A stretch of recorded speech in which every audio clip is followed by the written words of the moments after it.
हम ब्रेन की स्टडी कर रहे थे। ब्रेन का सेकंड पार्ट है सेरेब्रम के बारे में पढ़ना था। यहाँ तक ऑल्फैक्टरी लोब तक देख लिया था। ये क्या होता है, सेरेब्रम वॉलेंट्री एक्टिविटीज़ को रेगुलेट करने का काम करता है। मेमोरी के लिए, इंटेलिजेंसी के लिए और रीजनिंग के लिए कौन रेस्पॉन्सिबल है? सेरेब्रम रेस्पॉन्सिबल है। यानी जनरल नॉलेज का ज्ञान कौन कराता है? इन सभी का ज्ञान कौन कराता है? सेरेब्रम कराता है। और ऐच्छिक क्रियाओं का नियमन करता है सेरेब्रम। उसके बाद है डाइनसेफेलॉन। इसके 3 पार्ट थे, थैलेमस, एपिथैलेमस और हाइपोथैलेमस। थैलेमस के बारे में पढ़ेंगे। फिर एपिथैलेमस जो कि पिनियल ग्लैंड सिचुएटेड होती है एपिथैलेमस में। हाइपोथैलेमस में कौन सी ग्रंथि होती है? पिट्यूटरी ग्रंथि होती है। ये बड़ा सा भाग है ना जो सेरेब्रम का है, सेरेब्रल हेमिस्फीयर, उसमें से छोटा सा भाग क्या होता है? डायनसेफेलॉन। तो डायनसेफेलॉन किसके द्वारा कवर्ड रहता है? सेरेब्रम के द्वारा कवर्ड रहता है। पहला पार्ट देखते हैं, थैलेमस। थैलेमस डायनसेफेलॉन का अपर लेटरल पार्ट है जो कि 80% भाग बनाता है। It's a coordinating centre of sensory and motor signalling, यानी सेंसरी एंड मोटर सिग्नलिंग के बीच में कोऑर्डिनेशन का काम कौन करता है? थैलेमस करता है। यानी एक रिले सेंटर की तरह कार्य करता है, प्रमस्तिष्क को सेरेब्रम को भेजने का काम करता है, मैसेज या इंपल्शन जो भी हैं। फिर एपिथैलेमस क्या है? डायनसेफेलॉन की छत होती है। डायनसेफेलॉन की जो अपर पार्ट है, छत है, वो क्या बनाता है? एपिथैलेमस बनाता है, यानी ऊपरी भाग है। और इस भाग पर क्या पाया जाता है? अग्र रक्तक जालक। ठीक है, अग्र रक्तक जालक पाए जाते हैं और इस भाग पर पीनियल ग्लैंड प्रेजेंट होती है। हाइपोथैलेमस क्या है? डायनसेफेलॉन का फर्श है, अधर सतह बनाता है हाइपोथैलेमस, और इससे एक व्रंत या पेडंकल निकलता है जो कि इनफंडिबुलम कहते हैं। ठीक है, जहाँ पिट्यूटरी ग्लैंड सिचुएटेड होती है। नेक्स्ट है इनफंडिबुलम से पिट्यूटरी ग्लैंड जुड़े थे। ठीक है, ये स्ट्रक्चर हो गया है पिनियल ग्लैंड, ये डायनसेफेलॉन, ये hypothalamus, pituitary gland, infundibulum, thalamus, epithalamus. ठीक है, पीनियल स्टॉक। डायनसेफेलॉन की गुहा को पायोसील कहते हैं, मस्तिष्क की थर्ड वेंट्रिकल है ना। डायनसेफेलॉन की कैविटी को क्या कहते हैं? पायोसिल कहते हैं। डायोसिल,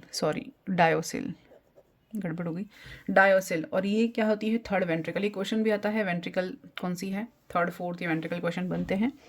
हाइपोथैलेमस में तंत्रिका स्रावी कोशिकाएं पाई जाती हैं जो न्यूरन हार्मोन्स कही जाती हैं। हाइपोथैलेमस में तंत्रिका स्रावी कोशिकाएं पाई जाती हैं जो न्यूरो हार्मोन्स कही जाती हैं। फंक्शन देखते हैं। हाइपोथैलेमस का बहुत इंपॉर्टेंट फंक्शन है। जितने हार्मोन्स का या एंडोक्राइंस का जितना भी रेगुलेशन है वो किसके पास है? हाइपोथैलेमस के पास है। जहाँ एंडोक्राइन सिस्टम पूरा हम पढ़ते हैं ना, वो किसके कंट्रोल में है? पूरा हाइपोथैलेमस के कंट्रोल में है। तो पूरी की पूरी एंडोक्राइनोलॉजी किसके कंट्रोल में है? ये हाइपोथैलेमस के पास है। फिर इसका फंक्शन पहला देखते हैं, थर्मो रेगुलेशन, ताप नियंत्रण। दूसरा है कंट्रोल अर्ज ऑफ ईटिंग एंड ड्रिंकिंग, यानी खाने और पीने के लिए जो अर्ज होती है उसका सेंटर कहाँ पर है? भूख का और पानी पीने का जो है, प्यास का नियंत्रण। फिर हंगर, एंगर, थ्रस्ट, बीपी सबको कंट्रोल करने का सेंटर कहाँ पर है? इसके पास है। इमोशंस, एमिगडेला के साथ इमोशंस के लिए हाइपोथैलेमस रिस्पॉन्सिबल है। कंट्रोल और एंडोक्राइन सिस्टम यहाँ पर है किसके पास? कंट्रोल ऑफ एंडोक्राइन सिस्टम, यानी पूरा की पूरा तंत्र, अंतःस्रावी तंत्र जो है ना, वो हाइपोथैलेमस के पास है। ठीक है, अब प्रमस्तिष्क का आवरण हटाने के बाद नीचे वाला भाग क्या कहा जाता है? लिम्बिक भाग का। प्रमस्तिष्क को हटा दिया, यानी जो हमने अभी पढ़ा ना सेरेब्रम, उसको कवर के नीचे, उस कवर के नीचे, उस आवरण के नीचे वाला पार्ट क्या कहा जाता है? लिम्बिक सिस्टम कहा जाता है। लिम्बिक सिस्टम क्या है? प्रमस्तिष्क गोलार्ध यानी कि सेरेब्रल हेमिस्फीयर जो है उसका अंदर वाला भाग और कुछ अन्य गहराई में स्थित स्ट्रक्चर होती हैं, ये लिम्बिक सिस्टम कहा जाता है। और इसके पार्ट कौन कौन से हैं? Hippocampus, एमिगडेला, hypothalamus. हिप्पोकैम्पस नई स्मृति के लिए रिस्पॉन्सिबल है। जो नई मेमोरी आती है ना, जो नई नई सूचनाएं, वो किसके पास रहती हैं? हम हर रोज़ नई इंफॉर्मेशन जो ग्रहण करते हैं वो कहाँ स्टोर रहती हैं? हिप्पोकैम्पस में, लेकिन कुछ समय के लिए रहती हैं, लॉन्ग टाइम के लिए नहीं रहती हैं, लॉन्ग टाइम के लिए नहीं रहती। ठीक है, एमिगडेला में क्या होता है? एमिगडेला ये बिहेवियर अलग अलग तरह के लिम्बिक सिस्टम का पार्ट बनाता है। मतलब ये तीनों मिलकर तो लिम्बिक सिस्टम बनाते ही हैं, लेकिन एमिगडेला किसके लिए रेस्पॉन्सिबल है? मेनली सेक्सुअल प्लेजर के लिए, बिहेवियर जो एक्साइटमेंट होता है उसके लिए, इसको इमोशनल ब्रेन कहते हैं। और इमोशंस के लिए, एंगर के लिए, फियर के लिए, यानी जितने भी अलग अलग तरह के बिहेवियर है ना, वो सारे के सारे क्या कहे जाते हैं? एमिगडेला पार्ट से रिलेटेड होते हैं। और हाइपोथैलेमस मतलब पुरानी स्मृति। जो नई स्मृति है ना, उसको बार बार रिवाइज करते जाएंगे तो हमारा जो पढ़ाई का पैटर्न है ना, जो तैयारी का, कोई भी चीज़ के लिए हम सूचनाएं ग्रहण करते हैं, पढ़ते हैं ना, जैसे एग्ज़ाम फाइट करने के लिए, कॉम्पिटिटिव एग्ज़ाम या जो भी हम पढ़ते हैं, वो स्टडी हमेशा हमें नई इन्फॉर्मेशन इंटरेस्टिंग लगती है, नया जानने की इच्छा होती है, तो हर नई चीज़ हमारे पास कहाँ स्टोर होती है? ब्रेन में, हिप्पोकैम्पस के पास स्टोर होती है। लेकिन वो हमें लंबे समय तक नहीं रहती। क्यों? क्योंकि उसका अगर रिपीटेशन ना हो, उसका दोहरान ना हो, ड्रिलिंग ना हो, तो वो फिर कुछ टाइम के बाद विलुप्त हो जाती है, गायब हो जाती है। और अगर उसको हम बार बार रिपीट करते रहें, दोहरान करते रहें, तो वो हाइपोथैलेमस में स्टोर हो जाती है और वो पुरानी मेमोरी के फॉर्म में स्टोर हो जाती है। तो बार बार देखने से, बार बार याद करने से, बार बार सुनने से हमें क्या होता है? वो चीज़ें हमारे दिमाग में स्टोर रहती हैं, हमें याद रहता है। हम कहते हैं ना, याद नहीं रहता। तो एक बार नई इन्फॉर्मेशन हमेशा याद नहीं रहती जब तक कि उसको बार बार ना देखा जाए। ठीक है, फिर ये तीनों मिलकर क्या बना रहे हैं? लिम्बिक सिस्टम का पार्ट बना रहे हैं। क्वेश्चन भी बन गया और इसको ये समझ में भी आ गया कि हमें तैयारी कैसे करनी पड़ती है, पढ़ाई का क्या पैटर्न है। नेक्स्ट है मिड ब्रेन, मध्य मस्तिष्क। यहाँ क्या क्या भाग हैं? डायनसेफेलॉन और पोन्स के बीच का भाग है। मिड ब्रेन क्या है? डायनसेफेलॉन और पोन्स के बीच का भाग कौन सा है? पोन्स तो रोम्बोनसेफेलॉन का भाग है और डायनसेफेलॉन फर्स्ट वाले का भाग है ना? तो इनके बीच का भाग कौन सा है? मध्य मस्तिष्क है। इसमें क्या क्या भाग होते हैं? ऑप्टिक लोब है, क्रूरा सेरेब्राई है और दृष्टिपिंड होते हैं 4। ऑप्टिक लोब में कितने होते हैं? 4 दृष्टिपिंड होते हैं और क्रूरा सेरेब्राई 2 पार्ट होते हैं मिड ब्रेन के। अब यहाँ देखते हैं ऑप्टिक लोब। ये तो 4 ऑप्टिक लोब हो गए, है ना? ये बीच वाला क्या हो गया? आइटर या एक्वेडक्ट ऑफ सल्विकस। बीच वाला पार्ट कौन सा है? आइटर या एक्वेडक्ट ऑफ सल्विकस। ये क्रूरा सेरेब्राई है ना? और ये ऑप्टिक लोब कितने होते हैं? 4 होते हैं। सुपीरियर और ये एंटीरियर सेरेब्राई, ये इंफीरियर कॉलिक्यूल। ठीक है, ये अग्र भाग और ये पश्च भाग। अब ऑप्टिक लोब कितने हैं? 4 हैं। इसको कॉर्पोरा क्वाड्रिजेमाइना भी कहते हैं। क्या कहते हैं? कॉर्पोरा क्वाड्रिजेमाइना। फंक्शन क्या है? कार्य है क्या है? सुनना और दृष्टि ज्ञान। ऑप्टिक लोब का कार्य क्या है? सुनना और दृष्टि ज्ञान। जिस दिशा में हेड का मूवमेंट करना हो वहाँ आंखों को घुमाना किसके लिए कौन रिस्पॉन्सिबल है? जहाँ हेड का मूवमेंट हो वहाँ आंखें भी मूव कर जाती हैं। ये सुपीरियर कॉलिक्यूलाई करता है ये काम। सुपीरियर कॉलिक्यूलाई, ऊपर के 2 और नीचे के 2, है ना? और ध्वनि की दिशा में अगर सिर का मूवमेंट हो रहा है तो एकॉस्टिक्स रिफ्लेक्स होती है, जिसके कारण मूवमेंट होता है। जहाँ साउंड होता है वहाँ पर हमारा सिर चला जाता है ना, तो उसको हम कौन कंट्रोल करता है? इन्फीरियर कॉलिक्यूलाई कंट्रोल करती है। ये ध्यान रखना है। ऑप्टिक लोब में 4 पार्ट हैं, 4 पिंड हैं, 2 ऊपर वाले और 2 नीचे वाले। ऊपर वाले 2 को क्या कहा है? सुपीरियर कॉलिक्यूलाई लिए, सुपीरियर कॉलिक्यूलाई कहा। नीचे वाले 2 को इन्फीरियर कॉलिक्यूलाई का। ये किसके लिए रेस्पॉन्सिबल है? जिस डायरेक्शन में हम हेड मूव करते हैं वहाँ पर हमारी आंखें चली जाती हैं, तो ये मूवमेंट किसके कंट्रोल में है? इसके कंट्रोल में है। और दूसरा क्या है? जहाँ साउंड होता है उस डायरेक्शन में हमारा सिर ऑटोमेटिकली मूव कर जाता है ना? तो उसको एकॉस्टिक रिफ्लेक्स सेक्शन कहते हैं। ये 2 इसके पार्ट हो गए, किसके? ऑप्टिक लोब के। अब है क्रूरा सेरेब्राई। ये आवेगों को पैरों की पेशियों पर ले जाते हैं। क्रूरा सेरेब्राई किससे संबंधित है? आवेगों कहाँ ले जाएंगे? पैरों की लेग्स की पेशियों में ले जाते हैं, यानी मसल्स ऑफ लिम्स की मसल्स में ले जाते हैं। कौन? क्रूरा सेरेब्राई। ये काम कौन करता है? क्रूरा सेरेब्राई करता है। ठीक है, अब mid brain plus pons plus medulla oblongata, ये पूरा मस्तिष्क स्टेम, ये क्या होता है? ब्रेन स्टेम बनाता है। इंपॉर्टेंट है। ब्रेन स्टेम का फॉर्मेशन कौन कौन करता है? मिड ब्रेन, पोन्स और मेडुला ऑब्लोंगेटा। ये क्वेश्चन बन जाता है, इंपॉर्टेंट है। Mid brain plus pons plus medulla oblongata, ये तीनों मिलकर क्या बनाते हैं? ब्रेन स्टेम का पार्ट। बहुत इंपॉर्टेंट है। ब्रेन स्टेम मध्य का पार्ट कहा जाता है, यानी मध्य मस्तिष्क। पोन्स जो कि रोम्बोनसेफेलॉन का पार्ट है और मेडुला ऑब्लोंगेटा जो भी रोम्बोनसेफेलॉन का पार्ट। ये तीनों मिलकर क्या करेंगे? ब्रेन स्टेम का फॉर्मेशन करेंगे। फिर देखते हैं हिंड ब्रेन या पश्चिम मस्तिष्क या रोम्बोनसेफेलॉन। 3 भाग देखे थे, पोन्स, सेरेबेलम और मेडुला ऑब्लोंगेटा। पोन्स, सेरेबेलम और मेडुला ऑब्लोंगेटा, ये 3 भाग किसके हैं? रोम्बोनसेफेलॉन या पश्चिम मस्तिष्क या हिंड ब्रेन के हैं। पहला है पोन्स। पोन्स क्या करेगा? मिड ब्रेन के नीचे स्थित होता है। ठीक है, इस भाग में नर्व ट्रैक होते हैं जो मस्तिष्क के भागों को आपस में जोड़ने का काम करते हैं। पोन्स क्या है? मिड ब्रेन के नीचे का वाला पार्ट है। इस भाग में नर्व ट्रैक प्रेजेंट होते हैं जो ब्रेन के पार्ट को क्या करते हैं? आपस में कनेक्ट करने का काम करेंगे। पोन्स में न्यूमेटिक सेंटर प्रेजेंट होते हैं जो श्वसन को नियंत्रित करने का, यानी कि यहाँ पर हमने देखा था कि रिदमिक सेंटर या रेस्पिरेटरी सेंटर को कंट्रोल करने का काम कौन करेगा? न्यूमेटिक सेंटर प्रेजेंट होते हैं। जो रेस्पिरेटरी रिदमिक सेंटर होता है ना, उसको कंट्रोल करने के लिए हमने देखा था ना, उसके मम्मी पापा कौन थे? न्यूमेटिक सेंटर और एपनियोस्टिक सेंटर, दोनों सेंटर थे जब हमने इसके पहले पढ़ा था ना श्वसन तब। तो ये क्या करेगा? पोन्स में क्या प्रेजेंट है? न्यूमेटिक सेंटर प्रेजेंट होते हैं जो श्वसन को कंट्रोल करने का काम करेंगे। फिर सेरेबेलम। सेरिबेलम क्या है? यह मस्तिष्क का दूसरा बड़ा भाग है। इसके 3 पिंड हैं, 3 लोब हैं इसके अंदर, 2 लेटरल साइड में होंगे और सेंटर में होगा, जिसे वर्मिस कहते हैं, इसलिए पोन्स वर्मिस या पोन्स वेरिलाई कहते हैं। 2 लेटरल हैं और एक सेंटर में। सेंटर वाले पार्ट को क्या कहते हैं? वर्मिस कहते हैं। किसका? सेरेबेलम का। ये सेंटर वाला पार्ट वर्मिस, 2 ये लेटरल पार्ट है ना, ये सेरेबेलम वाले पार्ट है, हेमिस्फीयर बीच में है। ये वाइट मैटर है, ये ग्रे मैटर है बाहर की ओर। ये ब्रेन ही पढ़ रहे हैं, स्पाइनल कॉर्ड पे नहीं आए। सेरिब्रेलर हेमिस्फीयर का बाहरी भाग ग्रे होता है, भीतरी भाग वाइट होता है, ठीक है। सेरिबेलर हेमिस्फीयर में श्वेत द्रव्य वृक्ष की शाखाओं के समान फैला रहता है, जिसको आर्बर वेटी कहते हैं। क्या कहते हैं? बिल्कुल ट्री की शेप में ये क्या होता है? फैला रहता है, इसलिए इसको क्या कहते हैं? आर्बर वीटी कहते हैं। क्या? सेरिब्रल हेमिस्फीयर में व्हाइट मैटर किस तरह से फैला हुआ है? पेड़ की शाखा की भांति फैला हुआ है, इसलिए इसको क्या कहते हैं? आर्बर वीटी कहते हैं। ये इंपॉर्टेंट है, याद आया, एग्जाम में आ सकता है, ठीक है। सेरिबेलम का फंक्शन। सेरिबेलम का फंक्शन क्या है? पहला, बॉडी का बैलेंस करना, कोऑर्डिनेशन में रखना और गति और चलन के लिए साम्यावस्था में बनाए रखना, यानी ऐच्छिक और अनैच्छिक संतुलन बनाए रखना। किसका काम है? बैलेंस से याद रखना है, बैलेंस।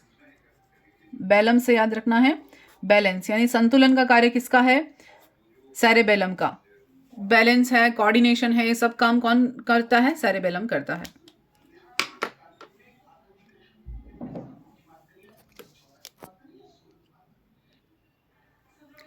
फिर है मेडुला ऑब्लोंगेटा।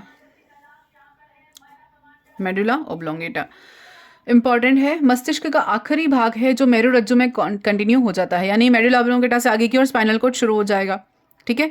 मेडुला ऑब्लोंगेटा जो है ये इनवॉलेंट्री एक्टिविटी को कंट्रोल करता है, अनैच्छिक गतिविधियों को नियंत्रित करता है, जैसे कि छींक आना, खांसना, बासी लेना और वमन यानी वॉमिटिंग।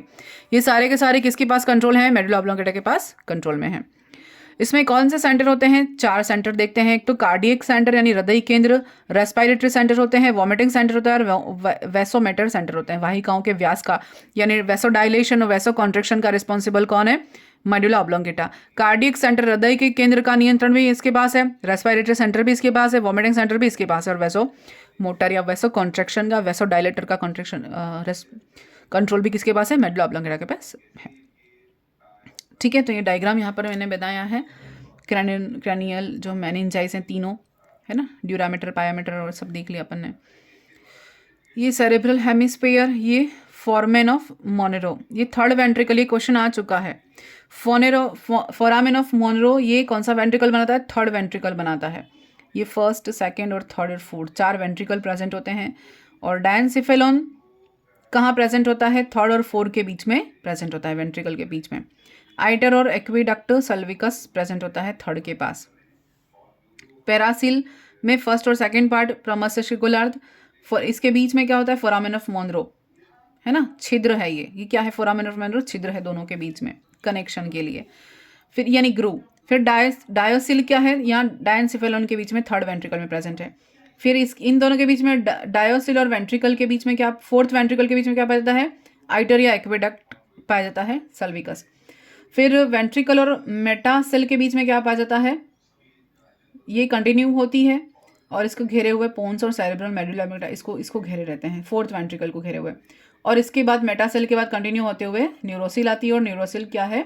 आगे जाके स्पाइनल कॉर्ड में ओपन होती है। तो ये पूरा यहाँ पर दिखा है, पैरासिल, लेटरल वेंट्रिकल, ये डायसिल, ये पूरा है ना। तो क्वेश्चन यहाँ से आता है, फोर्थ वेंट्रिकल के पास क्या स्थित है, या फोरामेन ऑफ मोनरो कहाँ स्थित है? थर्ड वेंट्रिकल में कि फोर्थ वेंट्रिकल में? ये क्वेश्चन इस तरह से आता है। तो सेरेब्रल हेमिस्फीयर फर्स्ट और सेकंड वेंट्रिकल, ठीक है। फोरामेन ऑफ मोनरो कहाँ प्रेजेंट है? सेकंड और थर्ड के बीच में। फिर डायनसिफेलोन कहाँ प्रेजेंट है? थर्ड वेंट्रिकल में। आइटर या एक्विडक्ट ऑफ सल्विकस कहाँ प्रेजेंट है? थर्ड और फोर्थ के बीच में प्रेजेंट है, ठीक है। ये क्वेश्चन ऐसे आते हैं। नेक्स्ट, मेटासेल की पृष्ठ सतह पर एक छिद्र होता है जिसको फोरामेन ऑफ मैग्नेडिया कहते हैं। मेटासेल के डोर्सल सरफेस पर एक जो छिद्र है उसे क्या कहते हैं? फोरामेन ऑफ मैग्नेडिया कहते हैं। मेटासेल के पार्श्व में एक एक छिद्र होता है जिसे फोरामेन ऑफ लुक्सा कहते हैं या लुस्का कहते हैं। मेटासेल के पार्श्व में एक छिद्र है उसको क्या कहते हैं? Foramen of Luschka. ये ध्यान रखना है, ये दोनों क्वेश्चन आ सकते हैं। इन छिद्रों से CSF यानी कि सेरेब्रो स्पाइनल फ्लूइड सब एरेक्नॉइड स्पेस में जाता है। छिद्र से होगा क्या? जो फ्लूइड है वो आगे पास होगा, सेरेब्रो स्पाइनल फ्लूइड आगे जाएगा कहाँ पर? इस वाले स्पेस में, सब एरेक्नॉइड स्पेस में। वहाँ से एरेक्नॉइड वेलाई इस CSF को क्रैनियोवेनस साइनस में डाल देती है, यहाँ से ब्लड सर्कुलेशन में पहुँच जाता है। ठीक है, अब ये है क्रैनोवेनस साइनस, फिर ये ड्यूरामीटर, यहाँ से फ्लूइड यहाँ जाएगा, एरेक्नॉइड में चला जाएगा, सब एरेक्नॉइड स्पेस है। ड्यूरामीटर, एरेक्नॉइड, पायोमीटर, 3 लेयर हो गई, इनको संयुक्त रूप से मेनिंजाइस कहते हैं। ठीक है, ये एरेक्नॉइड विलाई हो गई।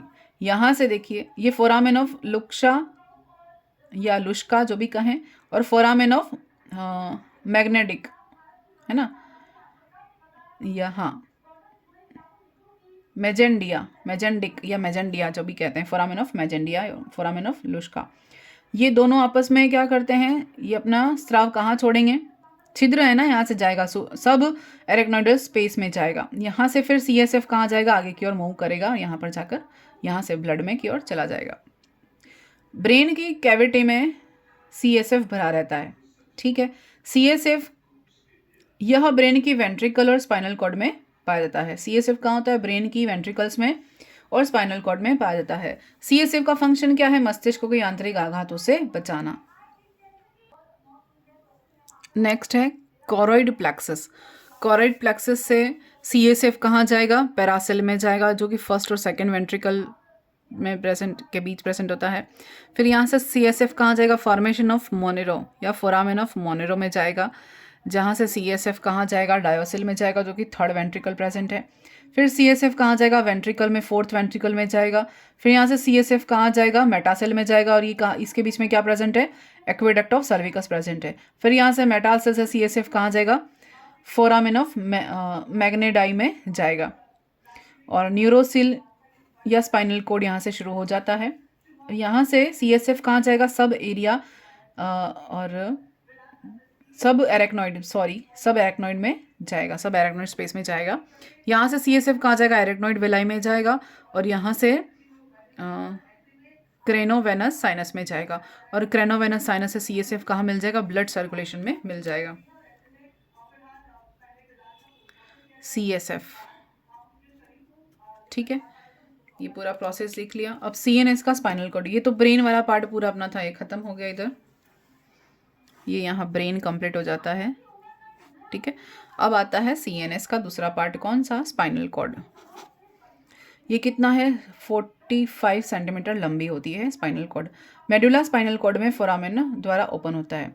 यहाँ ये देखा ना अभी, फोरामेन द्वारा ओपन होता है मेडुला स्पाइनल कॉर्ड में।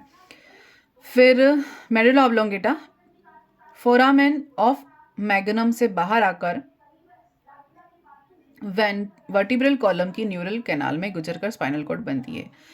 क्या बनती है? मेडुला ऑब्लोंगेटा आगे जाकर किस में कन्वर्ट होती है? स्पाइनल कॉर्ड में ही कन्वर्ट होती है। तो फोरामेन ऑफ मैग्नम से बाहर आती हुई वर्टिब्रल कॉलम की न्यूरल कैनाल से गुजरती है और स्पाइनल कॉर्ड का फॉर्मेशन करती है। कौन? Medulla oblongata. स्पाइनल कॉर्ड के बाहर भी चारों ओर का आवरण पाया जाता है। चारों आवरण पाए जाते हैं, वो कौन कौन से होते हैं? ड्यूरामीटर, एरेक्नॉइड और पायोमीटर। तीनों आवरण कहाँ तक होते हैं? स्पाइनल कॉर्ड तक भी होते हैं, जो ब्रेन की कवरिंग है ना वो। ड्यूरामीटर और वर्टिब्रल कॉलम के बीच की स्पेस को एपिड्यूरल स्पेस कहते हैं। ड्यूरामीटर और वर्टिब्रल कॉलम के बीच का जो गैप है वो क्या कहा जाता है? एपिड्यूरल स्पेस कहा जाता है। फिर है जैसे स्ट्रक्चर है, ड्यूरामीटर है, ये स्पाइनल कॉर्ड, ये वर्टिब्रल कॉलम, न्यूरल कॉर्ड है ना। स्पाइनल कॉर्ड का वेट कितना है? 35 ग्राम होता है। स्पाइनल कॉर्ड की लेंथ कितनी होती है? ये कितनी होती है? वर्टिब्रल कॉलम 45 सेंटीमीटर L1 से लेकर। स्पाइनल कॉर्ड के फाइलम टर्मिनल की लेंथ कितनी होती है? 20 सेंटीमीटर। स्पाइनल कॉर्ड स्कल से शुरू होकर कहाँ? लंबर 1 से शुरू होकर लास्ट तक फैली रहती है। वर्टिब्रल, ये जो है ना क्या कहते हैं इसको? लंबर कशेरुक तक फैली रहती है। ठीक है, इसका ऊपरी भाग चौड़ा होता है, निचला भाग सकरा होता है, कॉनस मेडुलरिस कहा जाता है। जो सकरा भाग है वो क्या कहा जाता है? कॉनस मेडुलरिस। कॉनस मेडुलरिस के पीछे का भाग धागे नुमा हो जाता है जो लगभग 20 सेंटीमीटर लंबा होता है। इसको फाइलम टर्मिनलिस कहते हैं। क्या कहते हैं? Phylum terminalis. यानी स्पाइनल कॉर्ड आगे तो चौड़ा है, नीचे जाते हुए पतला होता जाएगा, उसको मेडुलरिस कहेंगे। आगे आकर और पतला हो जाएगा, 20 सेंटीमीटर लंबा हो जाएगा, फाइनल टर्मिनल कहेंगे। कॉनस मेडुलरिस से नर्व का गुच्छा निकलता है। कॉनस मेडुलरिस से क्या होगा? आगे वाला भाग है ना चौड़ा, इससे नर्व का गुच्छा निकलता है, घोड़े की पूंछ के समान होता है और इसको कॉडा इक्वेना कहते हैं। क्या कहते हैं? घोड़े की पूंछ के समान होता है, इसे कॉडा इक्वेना। तो इक्वस तो कहते हैं ना, कैबेलस घोड़े का साइंटिफिक नेम है, तो इसे याद रखना, इक्वेना, कॉडा इक्वेना। ठीक है। स्पाइनल कॉर्ड में बाहर की ओर क्या होता है? व्हाइट मैटर, और अंदर की ओर होता है ग्रे मैटर। ये ध्यान में रखना है अपन को, ब्रेन का जस्ट ऑपोजिट हो गया। तो ब्रेन अंदर से सफेद होता है, ध्यान ये याद रखेंगे ना, उससे याद रह जाएगा। स्पाइनल कॉर्ड अंदर से कैसा होता है? ग्रे होता है, और बाहर से कैसा होता है? व्हाइट होता है। इसका जस्ट ऑपोजिट हो गया। ये कॉनस मेडुलरिस है ना, और ये कॉडा इक्वाना। ये तो घोड़े की पूंछ के समान हो गया, और ये उसके छोटे छोटे छोटे और फाइबर्स निकले हैं, उसको कॉडा इक्वाना कहा। और ये जो एक लंबा तंतु निकला ना, उसको फाइलम टर्मिनली कहा। स्पाइनल कॉर्ड का जो ग्रे होता है वो बटरफ्लाई की तरह फैला होता है। स्पाइनल कॉर्ड का ग्रे मैटर किसकी तरह फैला होता है? बटरफ्लाई की शेप का फैला होता है, इस तरह से ये है ना। हमने डायग्राम बहुत बार देखे भी हैं। और पृष्ठ श्रृंग और अधर श्रृंग बनाता है, यानी कि व्हाइट और ग्रे मैटर दोनों देख लिए अपन ने। और ये डॉर्सल हॉर्न बनाता है और अधर वेंट्रल हॉर्न बनाता है। नेक्स्ट, डॉर्सल हॉर्न से दो हॉर्न देखे ना, डॉर्सल और वेंट्रल। डॉर्सल हॉर्न से डॉर्सल टेल निकलती है जो राइजोम समान होती है, और डॉर्सल गेंगलिया पाया जाता है। पृष्ठ मूल में संवेदी तंत्रिकाएं पाई जाती हैं। इसमें क्या है? संवेदी तंत्रिकाएं पाई जाती हैं। वेंट्रल हॉर्न से अधर मूल निकलता है, इनमें गुच्छक नहीं होता, चालक तंत्रिका वापस होती है। तो ये ध्यान में रखना है। डॉर्सल हॉर्न किसका काम करेगा? सेंसेशन का, सेंसरी का, है ना, सेंसरी नर्व्स।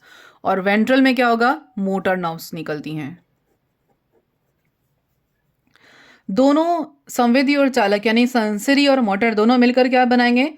इंटरवर्टिब्रल फोरामेन से बाहर निकलकर स्पाइनल नर्व का फॉर्मेशन करती हैं, जो मिक्स्ड होती हैं।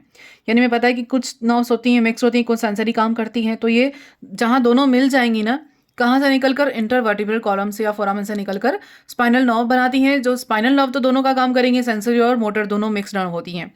स्पाइनल नर्व विभाजित होकर क्या बनाती हैं? रेमस डॉर्सलिस बनाती हैं। स्पाइनल नर्व डिवाइड हो जाती हैं, डिवाइड होती हैं आगे जाकर, तो क्या बनेंगी? रेमस डॉर्सलिस बनेंगी। मिक्स्ड नर्व होती है। रेमस वेंट्रिकल्स भी, वेंट्रलिस भी मिक्स्ड होती है, दोनों हैं। और तीसरी है कैनस। तीसरी कौन सी है? रेमस कम्युनिकेनस। ये क्या है? मोटर नेचर की होती है। रेमस कम्युनिकेनस जो है वो मोटर नेचर की होती है। रेमस डॉर्सलिस मिक्स नेचर की होती है, और रेमस वेंट्रलिस भी मिक्स नेचर की होती है। तो ये तीनों डिवाइड, ये स्पाइनल नर्व है वो डिवाइड होकर 3 भाग बनाएगी। ठीक है। फर्स्ट रेमस डॉर्सलिस, सेकेंड कहें रेमस कम्युनिकेस, और थर्ड कहें रेमस वेंट्रलिस। ठीक है। ये डायग्राम में देख सकते हैं। ये तो हो गया स्पाइनल कॉर्ड का डायग्राम। ये वाइट मैटर, ग्रे मैटर, ये देख लिया। ये न्यूरोसेल है ना, बीच वाली कैविटी। ये डॉर्सल सर्कस है, ये हॉर्न है। डॉर्सल और वेंट्रल हॉर्न है, ये हॉर्न है ना। ठीक है। निकले